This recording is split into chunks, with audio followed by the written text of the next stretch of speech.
오늘은 하나님 나라 이야기 22번째 시간입니다.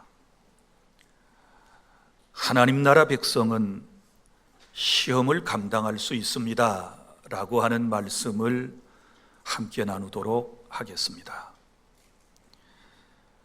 신앙생활, 교회 생활을 하다가 누구나 한 번쯤은 시험에 든 적이 있을 겁니다. 시험에 들면 내 인생이 방황하고 낙심하고 또 실망하게 되는 것입니다. 어느 누구든 시험에서 제외된 사람은 없습니다. 직분과 신앙 연조, 그리고 교회에서 헌신 봉사에 상관없이 누구에게나 시험은 찾아옵니다. 그러므로 예수님을 믿고 하나님의 나라에 속한 하나님 나라 백성들은 시험에 대하여 바로 알고 그리고 주께서 말씀하신 대로 잘 대처해서 결국 시험에 승리하고 주께서 주신 놀라운 복을 누리는 그런 은혜를 체험해야 될 줄 믿습니다. 오늘 본문의 말씀을 보면 시험은 하나님께서 감당할 시험만 우리에게 주신다, 이렇게 말씀을 해 주셨고, 또 하나님 나라 백성에게는 시험 당할 즈음에 피할 길을 내주시고 감당하게 해주시겠다라고 하는 약속의 말씀을 주셨습니다. 저는 2주간에 걸쳐 시험에 대한 말씀을 여러분들에게 전해드리겠습니다.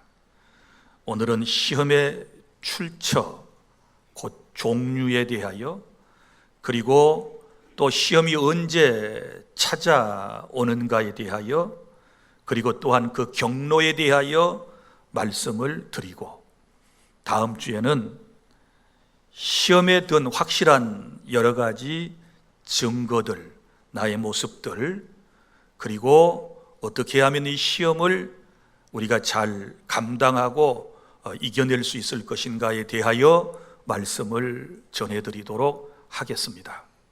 첫째, 시험은 어디서부터 옵니까? 우리는 시험의 출처를 분명히 알고 있어야 합니다. 첫째는 사단 마귀로부터 시험이 오는 것입니다. 우리가 시험을 이기려면 나에게 시험을 가져다 준 사탄의 실체에 대하여 알아야 하겠지요. 여러분, 사탄에 대하여 성경은 여러 곳에서 말씀을 하고 있지만, 먼저 마태복음 4장 3절 말씀에는 사탄은 시험하는 자, 이렇게 표현되어 있습니다. 시험하는 자가 찾아왔다. 사탄이 하는 일은 시험하는 것입니다. 그리고 고린도서 4장 4절에는 사탄을 이 세상의 신이라고 말했고, 믿지 아니하는 자의 마음을 혼미하게 하여 예수님을 믿지 못하게 만들어서 지옥으로 사람을 이끌어가는 것이 사탄이 하는 일이라고 말씀했고, 그리고 신약성경 에베소서 2장 2절에는 공중의 권세 잡은 자, 불순종의 아들들 가운데서 역사하는 영이라고 말하고 있습니다. 여러분, 사탄의 시험은 미혹과 유혹인데 우리의 신앙생활을 넘어지게 하고 결국 내 인생을 병들고 망하게 만들어서 사탄은 우리를 지옥으로 끌고 가고자 하는 것입니다. 그래서 호시탐탐 우리 성도의 주변을 맴돌고 우리를 지켜보고 있다가 우리를 시험하는 것입니다. 그리고 둘째로, 여러분, 시험이라고 하는 것은 우리 마음에서부터 생기는 것입니다. 야고보서 1장 14절, 오직 각 사람이 시험을 받는 것은 자기 욕심에 이끌려 미혹된 것이다, 이렇게 말씀을 했습니다. 여러분, 우리가 거듭나서 하나님의 나라 백성이 되었다 할지라도 여전히 이 세상을 사는 동안에는 타락한 인간의 본성인 죄성이 우리 안에 남아 있어서 주님 말씀대로 살고자 하는 마음과 함께 또 죄를 짓고자 하는 마음도 늘 우리 마음에 꿈틀거리고 있다는 사실을 아셔야 합니다. 그래서 우리가 평소에 성령과 말씀이 충만하지 못하게 되면 늘 우리 마음에서부터 이제 시험이 시작되는 것입니다. 여기 자기 욕심 그랬죠. 그러니까 이 욕심은 세속적인 열심입니다. 하나님과는 아무런 상관도 없는 이런 욕심, 남보다 더 많이 가지려 하고, 남보다 더 높여지려고 하고, 남보다 더 인정받으려고 하고, 남보다 더 많은 것을 소유하려고 하는 이런 욕심에 이끌려서 결국은 사람이 시험에 드는 것입니다. 그리고 또 세 번째는 외부로부터 오는 시험이 있습니다. 창세기 37장에 보면 특별히 거기 요셉이라고 하는 사람이 소개되고 있습니다. 우리가 잘 아는 대로 요셉은 경건한 사람입니다. 늘 하나님의 말씀대로 살려고 노력을 했던 사람입니다. 그런데 요셉의 형들은 그를 미워했습니다. 그리고 저 애굽으로 팔아 넘기게 된 것이죠. 소위 말하면 인신 매매를 했던 것입니다.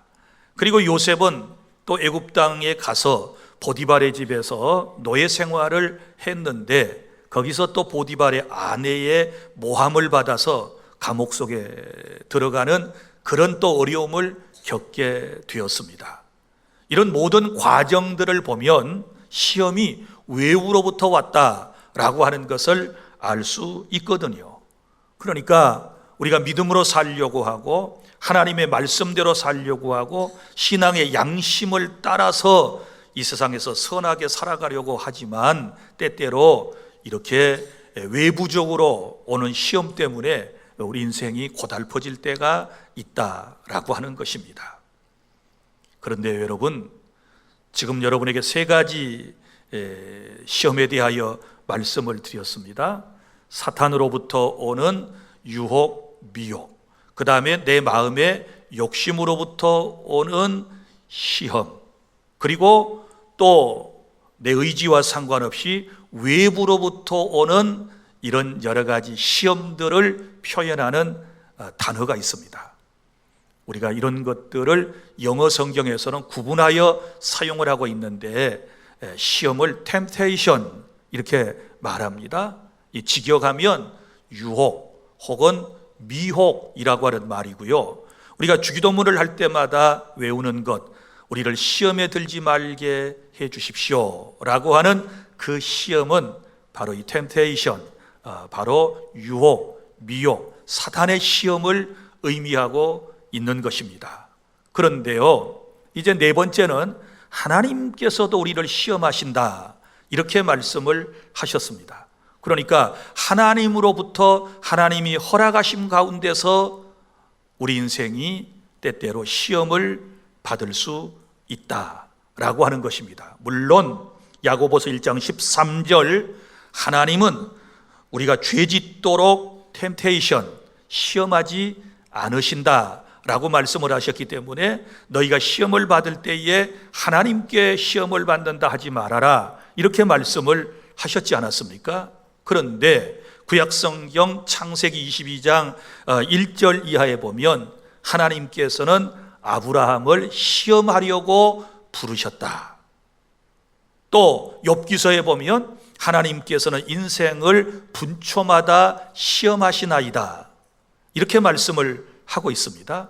그러면 하나님께서 시험하신다 라고 할 때 그때의 영어는 무엇이겠습니까? 여러분이 짐작하시는 대로 테스트입니다. 테스트. 그러니까 마귀는 템테이션하고 하나님은 테스트하신다. 그럼 시험, 테스트는 언제 하는 겁니까? 학교에서 학생들이 공부를 했을 때 이제 어느 한 과정을 마치게 되었을 때 그의 실력을 평가하기 위해서 치르는 시험, 이걸 테스트라고 그럽니다.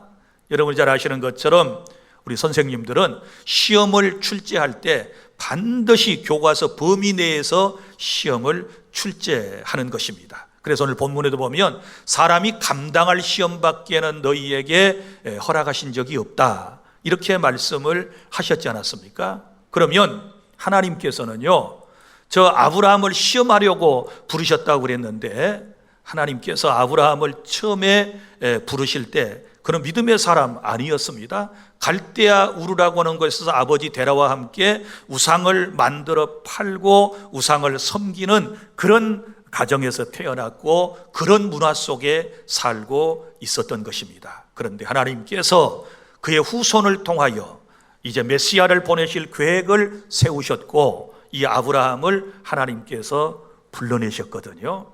믿음이 없는 사람을 믿음의 사람으로 여러 환경과 사건을 통하여 하나님의 계시를 통하여 그를 믿음의 사람으로 만들어 가셨습니다. 이제 아브라함의 믿음이 어느 정도 단계에 올라왔습니다. 그리고 하나님의 은혜 가운데 아브라함은 100살 때 이삭이라고 하는 아들을 낳았습니다. 기적적이었습니다. 그의 아내의 나이는 90살이었습니다. 이제 하나님께서는 아브라함의 믿음을 테스트하기를 원하셨습니다. 정말 나를 신뢰하는 믿음이 있는가?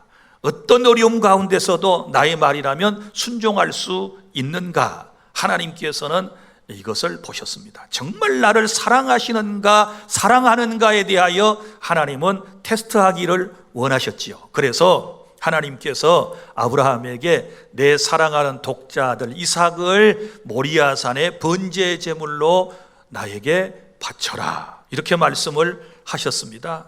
엄청난 시험 문제입니다.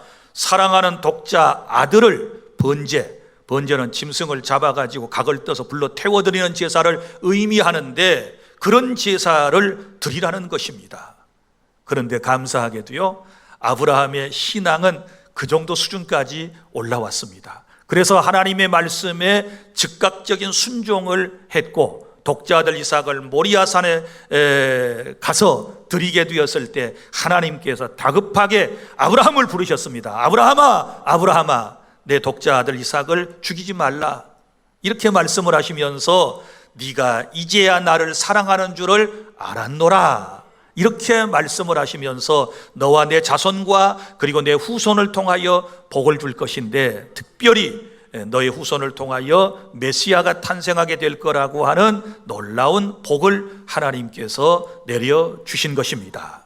이처럼 하나님께서는 때때로 아브라함에게 그러셨던 것처럼 오늘 믿음으로 살려고 하는 저와 여러분들에게도 어느 시점이 되면, 어떤 환경이 되면 우리를 테스트하실 때가 있으시다. 정말 하나님을 사랑하는가, 사랑하지 않는가, 그리고 믿음은 참 믿음인가 혹은 가짜 믿음인가, 그리고 큰 믿음인가 작은 믿음인가, 정말 하나님의 말씀에 어떤 건 순종하고 어떤 것은 불순종하는가, 온전한 순종이 있는가 없는가, 이런 것을 하나님께서 때때로 테스트하신다, 깨달을 수 있기를 바랍니다.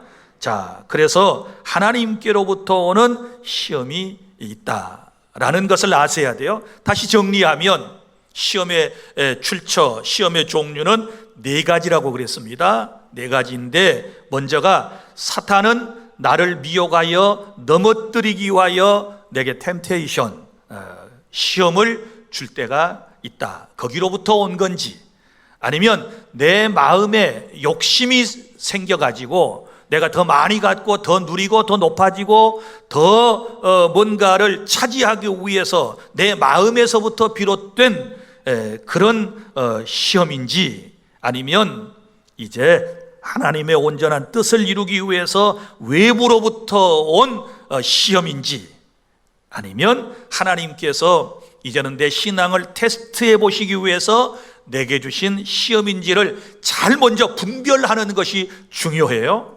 분별해내고 거기에 걸맞는 대처를 하나님께서 주신 말씀대로 해나가면 시험을 피할 수도 있고 시험을 감당해낼 수도 있고, 그리고 그 시험 이후에 아브라함이 받았던 놀라운 복을 저와 여러분이 받아 누릴 수 있는 줄 믿으시기를 바랍니다. 둘째, 그러면 시험은 언제 찾아올까요? 자, 시험이 언제 찾아오느냐? 특별히 사탄은, 마귀는 영물입니다. 영적인 존재이기 때문에 시간과 공간을 초월하여 역사하는 것입니다. 그래서 언제든지 사탄은 나를 찾아올 수 있습니다. 나를 시험 들게 만들 수 있습니다. 자, 첫 번째는 이런 거지요. 성경에 보면 베드로전서 5장 8절에 보면 사탄은 굉장히 부지런하다라고 하는 것을 우리에게 보여주고 있는데, 우는 사자같이 두루 다니며 삼킬 자를 찾는다. 이 본문을 가만 보세요. 우는 사자와 같다. 그 다음에 두루 다니며 여기저기 막 쏘아다녀요. 엄청 부지런한가 봐요. 우리 욥기서 1장에도 보면 하나님 앞에 어느 날 사탄이 왔었어요. 너 어디 있다 왔니? 그랬더니 내가 세상을 여기저기 두루 다니다 왔나이다. 그러니까 세상에 이제 시험 들게 할 사람들을 막 찾아다니다가 온 거예요. 그리고 하나를 딱 발견했는데 그게 욥인 거예요. 두루 다니며, 오늘 또 두루두루 다녀요. 그리고 삼킬 자를 찾고 있는데, 첫 번째 타깃이 누구냐? 그러면 이제 막 예수님을 믿고 하나님을 섬기며 주의 뜻대로 살기를 결심하고 다짐한 초신자들, 새 가족을 원수마귀가 첫 번째 타겟으로 하고 있다는 사실을 아셔야 돼요. 그도 그럴 수밖에 없는 게, 보세요. 우리가 예수님을 믿기 전에는 다 누구의 종이었습니까? 마귀의 종이었지요. 마귀의 종. 마귀의 종이니까 종은 주인이 하자는 대로 끌려다니면서 그대로 행하는 것을 종이라고 그러지 않습니까? 그러니까 사탄이 끄는 곳으로 갔고, 사탄이 시키는 것 다 했고, 사탄이 두려우니까 다 사탄이 원하는 것을 했어요. 그래서 굿도 하고 점도 보고 뭐 별짓을 다 했단 말이에요. 왜요? 두렵기 때문에. 그래서 사탄을 추종하고 사탄의 종으로 살아가는 사람의 모습 속에서는 행복감, 기쁨, 감사함, 이런 것을 절대 찾아볼 수가 없는 거예요. 그런데 그렇게 살아가던 어느 날 자기의 사탄의 종이 갑자기 하늘로부터 강력한 빛이 비춰오더니 복음이 그에게 들려오고, 그래서 예수님을 구주로 영접하고 이제는 주님을 내가 따르겠습니다. 그러더니 딱 뒤돌아서 가지고는 이제는 주님과 함께 가는 거예요. 함께 가는 거예요. 가는데 보니까 예전에 자기를 따를 때 모습하고 달라. 자기를 예전에 따를 때는 근심 걱정 가득 차가지고 어두워가지고 막 벌벌벌 떨면서 두려움 가운데서 살던 인생이 주님을 딱 따라 나서는데 그 모습을 보니까 너무너무 당당하고 너무 기쁘고 너무 행복해하는 거예요. 막 찬송을 부르면서 가는 거예요. 그러니까 그 모습을 본 사탄이 속이 뒤집어질까요? 안 뒤집어질까요? 뒤집어지죠.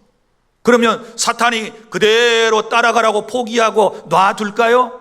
절대로 놔두지 않습니다. 사탄은 우리에게 미련을 버리지 못합니다. 그래서 사탄이 그런 사람을 넘어지게 하기 위해서 다시 또 찾아옵니다. 그리고는 두려움을 갖다 줍니다. 아쉬운 마음을 갖다 줍니다. 세상을 더 사랑하게 만듭니다. 세상을 더 그리워하게 만듭니다. 그리고 세상의 약속들을 또 많이 해줍니다. 네가 나를 따르면 이렇게 이렇게 다 해줄 거야. 예수보다 더 좋은 것들을 내가 너에게 줄 수 있어. 이러면서 우리를 시험하는 거예요. 그래서 대부분 초신자들이 여기서 넘어져요. 그리고는 이제 뒤돌아서서 다시 마귀를 따라서 세상으로 나아가 버리는 이런 안타까움이 있는 거예요. 여러분, 성경에서도 우리가 이런 예들을 많이 볼 수 있는데요. 이스라엘 백성이 애굽 땅에서 430년 동안 살다가 하나님의 은혜로 해방을 받지 않습니까? 애굽은 세상을 상징하는 거고 그들의 최고 통치자인 바로는 바로 마귀를 상징하는 것이고, 구원받은 이스라엘 백성은 우리를 말하는 것이고, 그들의 목적지는 천국을 말하는 것 아니겠습니까? 그래서 이 사람들이 출애굽하고 애굽에서 해방받아 가지고 가나안 땅을 향해 가는데, 그동안 이스라엘 공동체를 노예로 부려먹었던 바로와 그리고 저 이집트 사람들이 그냥 놔뒀나요? 아니죠. 곧바로 떠나자마자 뒤에서 맹렬하게 추격해 오지 않습니까? 추격해 오는 목적이 뭐예요? 이제 지금 너무 많은 걸 놓쳤어요. 저 사람들 200만 명이나 되는 사람들이 지금까지 애굽에 허드렛 일은 다 해준 거예요. 애굽의 모든 이제 생산 라인에 그들이 다 있었어요. 농사 짓는 일에 그들이 다 있었어요. 그런데 이 노동력이 빠져나갔단 말이에요. 그래서 바로가 미련을 버리지 못하고 군대를 풀어서 맹렬히 자기 자신과 함께 추격을 해오는 것처럼, 여러분, 우리가 막 예수님을 믿고 주님 뜻대로 살려고 할 때 사탄이 우리를 내버려 두지 않는다. 그래서 사탄이 우리에게 찾아올 수 있다는 걸 아셔야 돼요. 또 보세요. 예수님께서 메시아로 이 땅에 탄생하셨습니다. 그때에 사탄이 가만히 있겠어요? 그리고 그 당시에 왕이 가만히 있겠어요? 사람들이 유대인의 왕이 태어났다고 그러는데, 그래서 헤롯 왕은 예수님이 태어나자마자 곧바로 2살 이하의 남자아이를 다 죽여버리는 이런 안타까운 일을 자행하지 않았습니까? 마찬가지입니다. 우리가 주님 뜻대로 살려고 할 때 사탄은 우리를 포기하지 않고 공격에 올 수 있다. 예수님의 공생애에서도 마찬가지입니다. 예수님께서 이제 광야에 나가서 40일 동안을 금식하며 기도하시고, 그리고 이제 예수님께서 공생의 삶을 시작하시잖아요. 사탄은 이것을 그냥 놔두지 않았어요. 그래서 금식하고 있던 연약해진 예수님에게 찾아가서 여러 가지 시험을 하는 모습을 볼 수 있지 않습니까? 그러므로 여러분이 주의 뜻대로 살려고 했을 때, 이제 갓 교회에 나왔고 예수님을 구주로 영접하여 세례받고 이제 교회에서 직분받고 정말 재미있게 신앙생활을 하려고 할 때에 이런 사탄의 여러분 시험이 찾아올 수 있다는 것을 알고 경계태세를 무너뜨려서는 안 돼요. 더욱 긴장해야 될 줄로 믿습니다. 준비해야 될 줄로 믿습니다. 그리고 이겨내야 될 줄로 믿으시기를 바랍니다. 다시 뒤돌아 세상으로 가면 마귀의 종이 되는 것이고 결국은 지옥으로 끌려간다는 사실을 알고 나는 십자가만 바라보고 주님을 따라 나섰으니 절대로 뒤돌아서지 않는 이러한 단호한 결단이 저와 여러분에게 요구되고 있다는 사실을 믿으시기를 바랍니다. 믿습니까? 둘째, 시험이 오는 때는 언제입니까? 내가 하는 일이 잘 되고 내가 성공했을 때 시험이 찾아옵니다. 고린도전서 10장 12절, 선줄로 생각하는 자 넘어질까 조심하라, 이런 말씀이 나와요. 여기 섰다는 말은 일이 잘 된 거, 섰다는 말은 성공, 출세, 이런 것들을 의미하는 거예요. 이런 사람들은 넘어질까 조심하여라. 왜? 선 사람들, 정상에 오른 사람들이 넘어지는 경우가 너무너무 많이 있거든요. 사무엘하 24장 2절 이하에 보면 이런 말씀이 나와요. 다윗 왕이 나오고요. 다윗 왕이 여기서 인구조사를 해요. 인구조사를 하는데 여러분, 통치자가 인구조사를 하는 것이 뭐가 잘못됐겠습니까? 그런데 우리는 그 인구조사를 하고자 했던 그 마음을 먼저 살펴볼 필요가 있는 거예요. 다윗이 어려움 가운데서 왕이 됐습니다. 그리고 자기 나라가 이제 부강해졌습니다. 안정됐습니다. 그런데 어느 날 그의 마음속에 어떤 마음이 생겨왔느냐? 야, 내 나라는 부강해. 그럼 이제 내 백성들이 얼마나 되는가 한번 조사해 볼까? 세수가 얼마나 될까? 군인들이 얼마나 될까? 이런 이제 교만한 마음들이 마음에 움트기를 시작했는데, 성경에 보면 그래서 인구조사를 할 수 있도록 하도록 사탄이 그의 마음을 격동했어요. 마귀가 그런 마음을 주었다는 거예요. 그래서 다윗이 인구조사를 했고 하나님께서는 아주 화를 내셨으며, 그리고 그에게 세 가지 재앙을 내리시겠다고 말씀을 하셔서 한 가지를 선택하라고 하나님께서 말씀하셨다는 사실을 우리는 잘 알고 있습니다. 사랑하는 여러분, 그렇습니다. 일이 잘 되고 성공할 때 우리 정말 교만하지 않도록 조심해야만 하는 것입니다. 호레이스라고 하는 사람이 이런 말을 했습니다. 더 높은 탑일수록 더 무겁게 느껴지며 벼락은 산 꼭대기를 때린다. 맞아요? 벼락은 산 꼭대기에 때린다. 여러분, 높아질수록 벼락 맞을 확률이 높아. 여러분, 높아질수록 교만해서 넘어질 확률이 많다는 사실을 여러분이 기억하시기를 바랍니다. 풀린이라고 하는 사람은 이런 말을 했습니다. 비둘기는 자기의 깃털을 그리고 높이 나는 것을 자랑으로 여기며 너무 높이 날아오른 결과 매의 밥이 되느니라. 자기 깃털 자랑하려고 높이 날았어요. 너무 높이 날아오른 결과 매의 밥이 된다. 주님은 우리에게 말씀하셨습니다. 교만은 패망의 선봉이요 넘어짐의 지름길이다. 이렇게 말씀을 하셨지 않았습니까? 그러므로 일이 잘 되고 성공할 때, 남에게 칭찬을 많이 받을 때 여러분, 우리는 더욱 겸손해야 될 줄로 믿으시기를 바랍니다. 더욱 낮아져야 돼요. 영적으로도 마찬가지예요. 영적으로 교만하면 여러분 시험에 넘어진다는 사실을 아시기를 바랍니다. 항상 자기 자신을 하나님 앞에서 낮추셔야 돼요. 그래야 주님이 높여주신 거예요. 그런데 자꾸 높아지려고 그러면 다시 말합니다. 벼락 맞을 확률이 높아요. 천둥번개 치면 어떻게 피하라고 그러던가요? 자세를 낮추라고 그러잖아요. 자세를 낮추면 돼요. 겸손해지면 돼요. 여러분 시골에다 사셔보셔서 대부분 아시겠지만 시골 문들은 다 작아요. 아주 센 문, 동창문 다 작아요. 이 키 큰 사람이 그냥 똑바로 걸어가면 목에 걸리든지 이마에 꽝 부딪혀요. 그래서 작은 문을 통과하려면 어떻게 해야 되나요? 머리를 숙이고 들어가면 절대 안 부딪혀요. 어지간해서는 안 부딪혀요. 인생이 그래요. 겸손히 머리만 잘 숙이고 다녀도, 인사만 잘하고 다녀도 절대로 시험 들지 않는다는 사실을 기억하시기를 바랍니다. 그래서 좀 잘 되고 그러면 자기가 잘난 줄 알고 똑똑한 줄 알고 교만하면 망하는 것입니다. 깨달아지시면 아멘. 셋째, 영적으로 게으를 때 사탄이 유혹하는 것입니다. 여러분 보세요. 포수 아시죠? 포수는 특별히 새의 조류를 사냥을 할 때 어떻게 할까요? 막 열심히 샥 날아가는 새의 조준을 합니까? 아니면 가만히 가지에 쉬고 앉아있는 새를 조준을 할까요? 표적으로 삼을까요? 말 좀 해봐요. 보통 이제 포수 같으면 가지에 그늘에 가만히 쉬고 있는 새를 표적으로 삼아서 방아쇠를 당기게 되는 것입니다. 여기에 진리가 있습니다.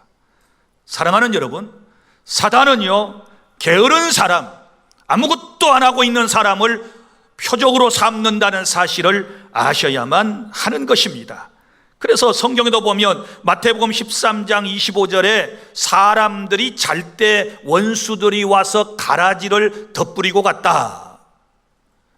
여러분, 논밭에는요 원래 농부들이 알곡만 뿌리는 거예요. 좋은 씨앗만 뿌리는 거예요.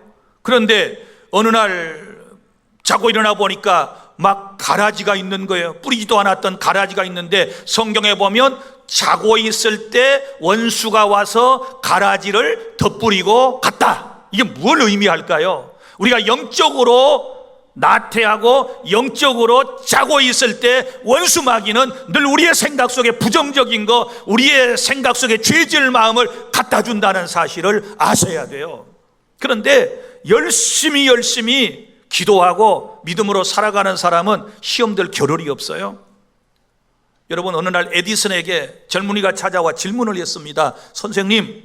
선생님께서도 젊은 날 시험에 든 적 있으십니까? 그랬더니 에디슨이 이렇게 대답을 했습니다. 시험이요? 저는 시험에 든 적이 없습니다. 왜냐하면 이것저것 발명하느라고 너무 그 일에 골몰했기 때문에 저는 시험 들 시간이 없었습니다. 이렇게 말하더래요. 맞는 말입니다. 여러분, 시험 누가 듭니까? 아무 일도 하지 아니하고 기도도 안 하고 봉사도 안 하고 헌신도 안 하고 세상의 안락에 취해가지고 그늘 밑에 쉬어있는 저 새처럼 편하게 쉬고 있을 때 여러분의 사탄이 찾아와서 공격한다라고 하는 사실을 깨달을 수 있기를 바랍니다. 그래서 예수님께서 마태복음 26장 41절에 시험에 들지 않도록 깨어있어 기도하라, 로마서 12장 11절 게으르지 말고 열심을 품고 주를 섬기라, 우리에게 말씀하신 줄로 믿으시기를 바랍니다. 그러니까 신앙생활에 시험 안 들으려면요, 교회에 와서 쉬려고 그러지 말아요. 목사님, 찬양대 쉬고 싶어요? 교사 쉬고 싶어요? 내년에 구역장 좀 뽑아줘요. 아이고, 선교단 밥도 못 먹고 와서 연습하고 좀 빼주실래요? 뭐 이러는 분들이 있어요. 그 빼줄 수 있는데요, 그 순간에 사탄의 밥이 된다는 사실을 아셔야 돼요. 표적이 된다는 사실을 아셔야 돼요. 자, 자전거는요, 자전거 타는 법 아시지요? 자전거 위에 올라가지고 가만히 있으면 넘어질까요? 안 넘어질까요? 아, 넘어지는구나. 그럼 안 넘어지게 하려면 어떻게 할까요? 페달을 밟아야 돼요? 맞네요. 그렇습니다. 내 인생이 시험 들지 않고 성공적인 신앙생활을 하려면 페달을 밟고 하는 거 좀 힘든 일이지만 그것을 통하여 내가 넘어지지 아니하고 여러분 목적지까지 가게 된다는 사실을 믿으시기를 바랍니다. 그래서 늘 우리의 신앙생활, 교회생활은 자전거 페달을 밟는 이런 심정을 가져야 하는 것이에요. 믿습니까? 넷째, 언제 시험에 들까요? 인생이 힘들고 어려울 때 시험에 들 수 있습니다. 여러분, 인생이 힘들고 어려울 때는 내 마음 관리가 참 힘들어요. 마음이 약해지고 마음이 무너지면요, 이거 엄청 위기라는 사실을 여러분이 아셔야 돼요. 왜냐하면 마귀가 바로 그 틈을 공격하기 때문에 그런 것입니다. 어디 마음뿐일까요? 우리 육체도 연약해지면 사탄이 늘 공격을 하거든요. 자, 여러분 보세요. 제가 많은 사람하고 이제 늘 대하면서 얘기를 하는데, 주일 낮 예배 왜 안 나오세요? 왜 못 나오세요? 그러면요, 자느라고. 왜 지금까지 자고 있을까요? 피곤하니까. 그 피곤하면 좋은 일이 생길까요? 아니에요. 피곤하면 예배 못 나와요. 피곤하면 아무것도 못 해요. 그러니까 여러분, 뭐 어차피 다 피곤한 인생을 살아요. 그런데 걸핏하면 피곤해요 그러면 사탄이 가만 듣고 있다. 그래, 너 많이 피곤하구나, 내가 곧 갈게, 기다려. 계속 자. 피곤하구나, 설교 시간도 피곤하구나, 눈 좀 감어. 집에서 너 어제 수면제 먹었는데도 너 잠 못 잤지? 근데 모 목사 설교 목소리가 얼마나 감미로우냐? 그러니까 눈 감고 딱 10분만 자면 한 10시간 잔 것하고 똑같을 거야. 이러고 이제 눈을 싹싹 마귀가 감기게 하는 거예요. 인생이 힘들다는 증거거든요. 인생이 힘들지 않으면 영이 지금 힘들다는 증거거든요. 사랑하는 여러분, 보세요. 예수님께서도 마태복음 4장 얘기 지금 제가 계속 하는데요, 왜냐하면 거기 시험 받으신 예수님에 대한 기록이 나오기 때문에 그래요. 우리 예수님께서 40일을 금식하며 기도하실 때 육신 피곤했을까요? 안 하셨을까요? 피곤하셨어요. 육을 가지셨어요. 피곤한 예수님에게 사단이 찾아왔어요. 피곤한 사람에게 사단이 찾아올 수 있어요. 그러므로 평소에 우리가 건강관리를 잘해야 될 줄로 믿으시기를 바랍니다. 우리 육신 너무 소중한 거예요. 피곤하지 않도록 해야 돼요. 너무 피곤하지 않도록 해야 돼요.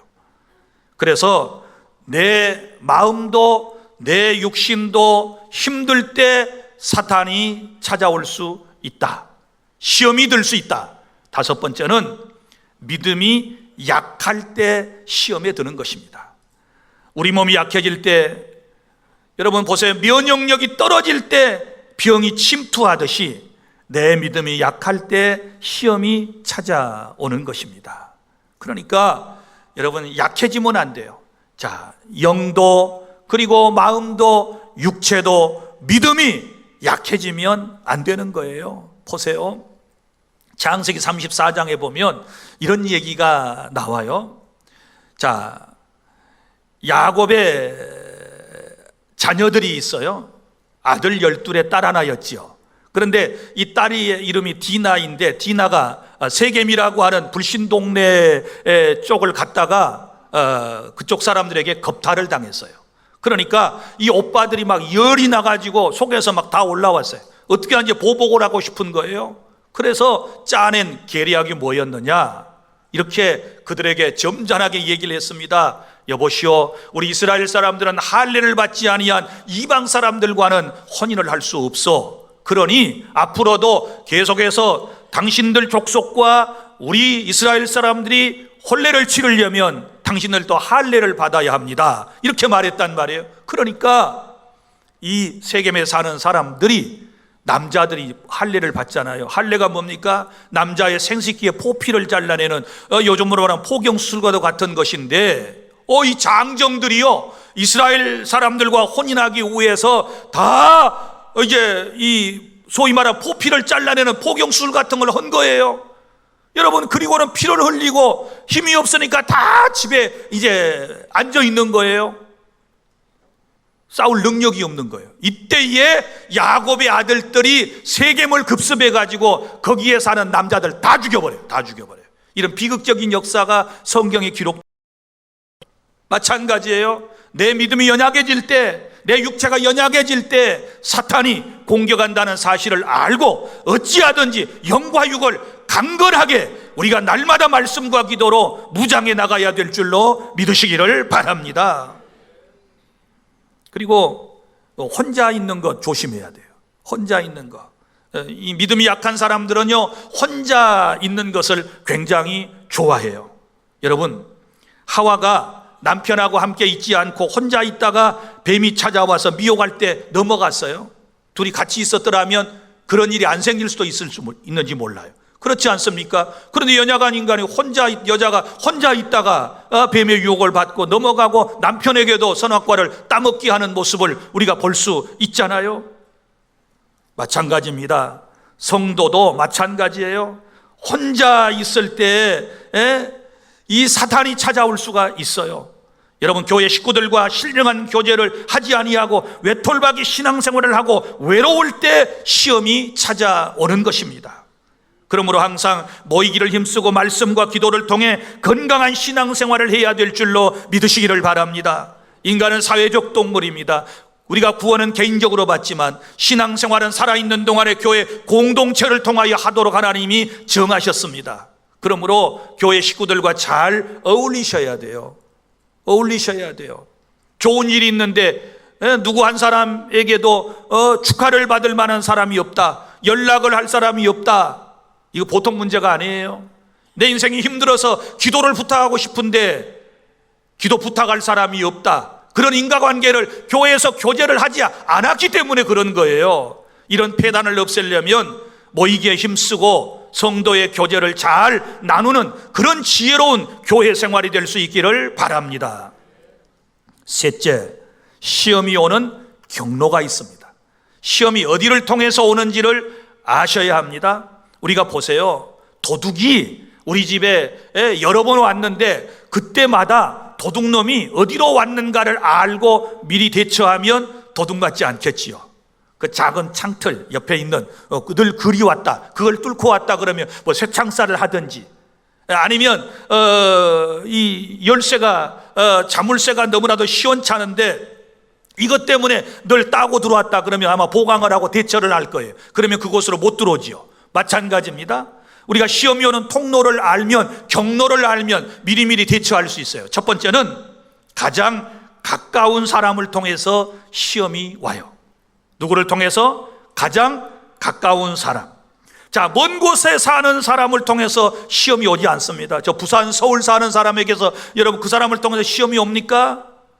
늘 가까이서 보고 함께 사는 사람을 통해서 여러분 시험이 찾아올 때가 있어요. 매일 만나는 사람을 통해서 시험에 들 때가 더 훨씬 많다는 사실을 아셔야 돼요. 예수님께서 오죽했으면 야, 원수 다른 데 있는 게 아니야, 내 집안 식구가 네 원수와 같아, 이렇게 말씀하신 것은 늘 시험은 우리 가까이 있고 우리 시험을 줄 사람은 늘 내가 잘 아는 사람이다 라고 하는 것을 아셔야 돼요. 여러분 보세요. 아담은 돕는 배필 하와를 통해 시험 들었고, 욥도 그의 아내를 통하여 시험 들었고, 아나니아와 삽비라 부부도 마찬가지예요. 배우자들을 통하여 시험 들었던 사실을 우리는 잘 알고 있습니다. 그러므로 항상 시험은 가까운 사람을 통해서 오기 때문에 늘 서로 긴장 관계를 늦추지 않고 조심해야 돼요. 조심해야 돼요. 우리 전라도 사람들 다 좋은데요, 너무 잘 친해지는 것 같아요. 걸핏 하면 형님, 어이 동생, 희숙님, 아재. 그래서 난 진짜 혈육 관계인 줄 알았어, 처음에. 나중에 알고 보니까 개에서 만난 사람이야.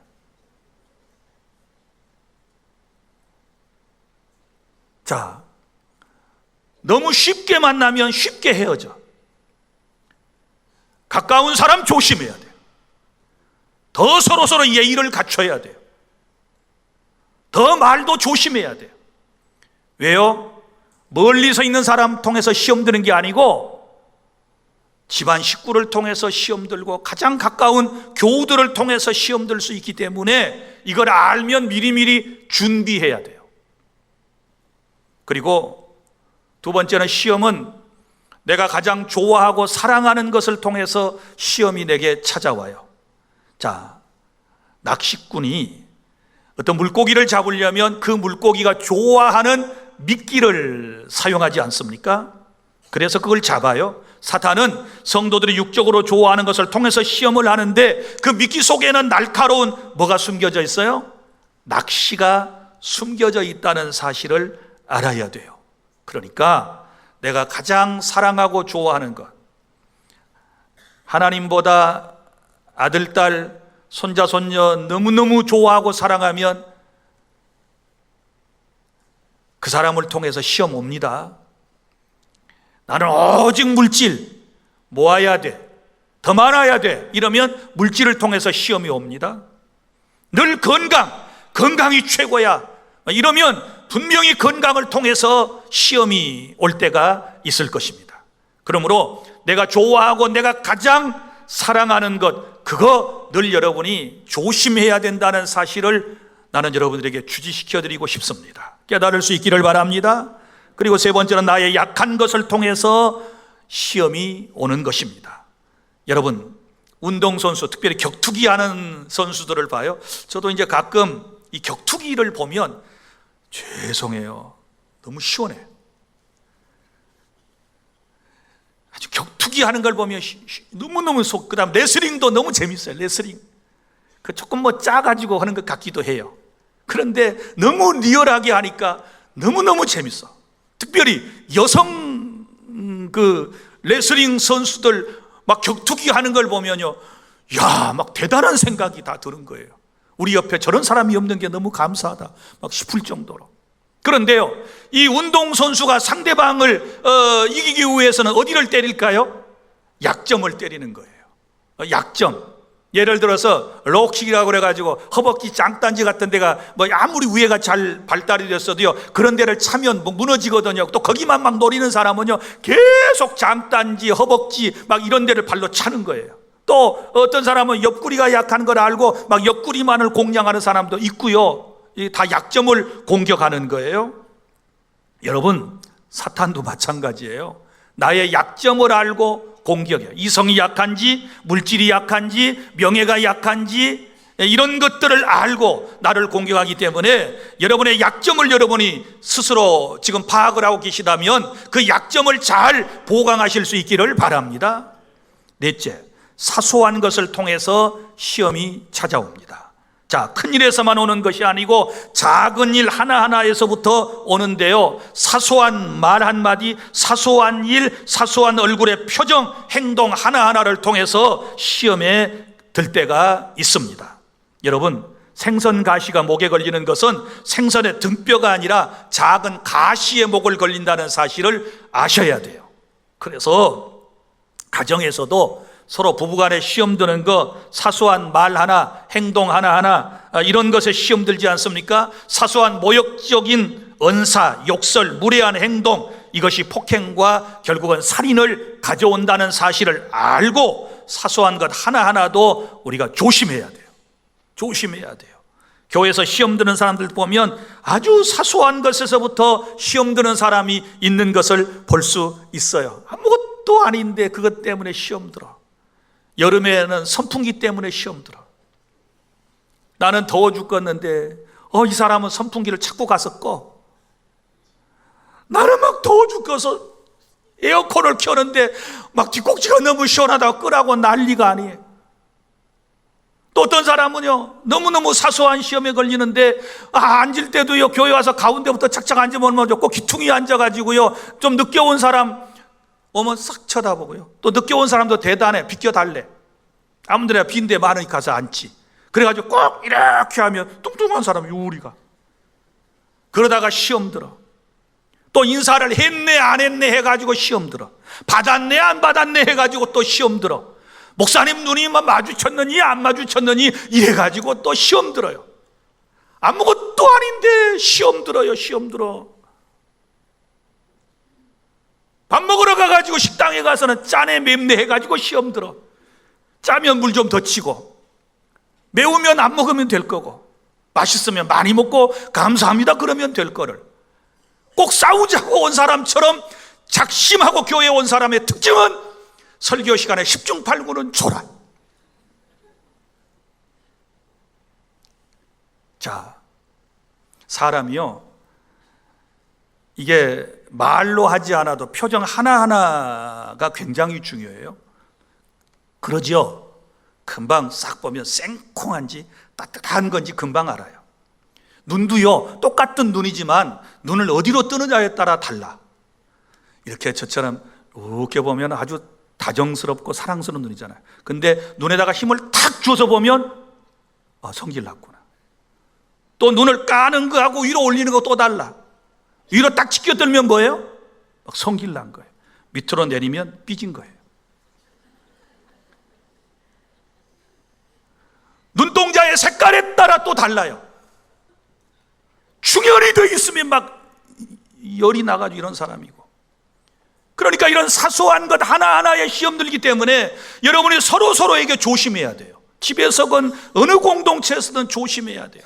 말 한마디, 자기는 아무것도 아닌 말 쑥쑥하고 지나가지만 그걸 듣는 사람은 상처를 입고 지금도 마음 아파하고 힘들어하는 거예요. 다 조심해야 돼요. 아셨습니까? 이제 사소한 것에 목숨 걸지 말고 하나님의 은혜로 초연하는 자세로 살아가시기를 바랍니다. 죄송해요. 한 번만 따라해 주실래요? 그럴 수도 있지. 그럴 수도 있지요. 이 또한 지나가리라. 본심은 그러지 않을 텐데. 그렇게 이해를 해봐요. 말씀을 맺습니다. 시험을 잘 분별해서 대처하시기를 바랍니다. 사탄과 내 마음과 외부를 통해서 오는 시험은 물리치고 피할 것은 피해서 감당하시기를 바랍니다. 그리고 하나님께서 주신 시험은 믿음으로 잘 견뎌내며 순종하심으로 감당하실 수 있기를 바랍니다. 그리고 시험은 때와 장소를 가리지 않고 찾아오기 때문에 항상 말씀을 붙잡고 깨어서 기도하시기를 바랍니다. 또한 시험이 오는 경로를 알고 미리 차단해서 시험에 들지 않도록 하고 어떤 시험도 잘 감당해서 승리하시기를 바랍니다. 그리고 시험 후에 있을 여호와 일의 복을 받아 누리는 우리 주 안의 모든 성도 여러분들 다 되시기를 바랍니다. 기도하겠습니다.